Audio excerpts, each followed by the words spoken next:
ایک یہودی نے حضرت عیسیٰ علیہ السلام سے عرض کیا کہ میں چاہتا ہوں کہ آپ کی صحبت میں رہا کروں اور آپ کے ساتھ ہو لیا، حتیٰ کہ ایک شہر کے کنارے پہنچے۔ 3 روٹیاں پاس میں تھیں، 2 کھائیں، 1 باقی رہی۔ حضرت عیسیٰ علیہ السلام کہیں چلے گئے، پھر جب آئے تو روٹی نہیں دیکھی۔ آپ نے فرمایا، کون لے گیا؟ اس نے کہا، میں نہیں جانتا۔ پھر وہاں سے چلے۔ ایک ہرنی 2 بچوں سمیت آ رہی تھی۔ حضرت عیسیٰ علیہ السلام نے ایک بچہ کو آواز دی، وہ بچہ آپ کے پاس چلا آیا۔ آپ نے ذبح کیا اور اسی وقت بھن گیا اور دونوں نے پیٹ بھر کھایا۔ پھر حضرت عیسیٰ نے فرمایا، زندہ ہو جا۔ حکم الہی سے وہ بچہ زندہ ہو کر چلا گیا۔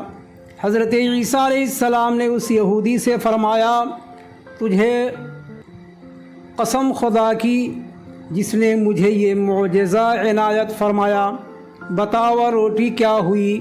اس نے پھر یہی کہا، میں نہیں جانتا۔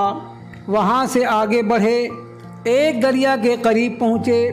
حضرت عیسیٰ نے اس کا ہاتھ پکڑ لیا اور دونوں آدمی پانی کے اوپر چل نکلے۔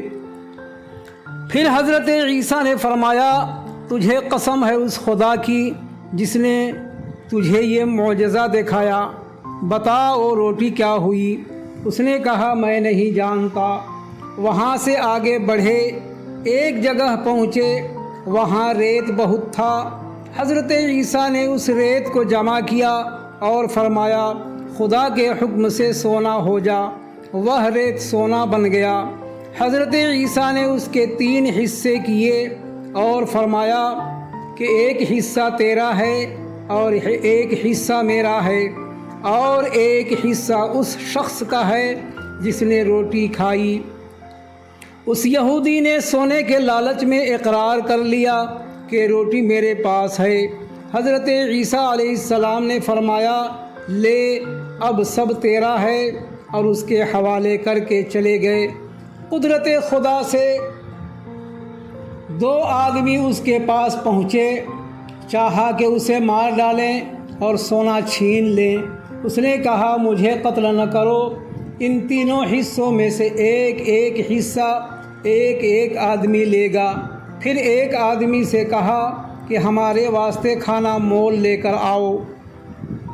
وہ گیا اور کھانا مول لیا اور اپنے جی میں کہا، افسوس کی بات ہے کہ یہ دونوں سونا لے جائیں، میں اس کھانے میں زہر ملا دوں، وہ کھا کر مر جائیں تو سب سونا میں لے لوں۔ اور ان دونوں آدمیوں نے تو آپس میں کہا کہ اسے سونا کیوں دیں؟ وہ پھر کر واپس آئے تو اسے مار ڈالیں اور ہم دونوں سونا اٹھا لے جائیں۔ جب وہ پھر کر آیا، ان دونوں نے اسے مار ڈالا اور اس کا لایا ہوا کھانا جو کھایا تو خود بھی مر گئے، اور سونا اسی طرح پڑا کے پڑا رہ گیا۔ میرے صاحبو، دیکھو، ان تینوں آدمیوں نے زیادہ لالچ کرنے کی وجہ سے سونے سے بھی ہاتھ دھو لیا اور جان سے بھی۔ واقعی لالچ ایک ایسی چیز ہے کہ لالچی کی نیت کبھی نہیں بھرتی۔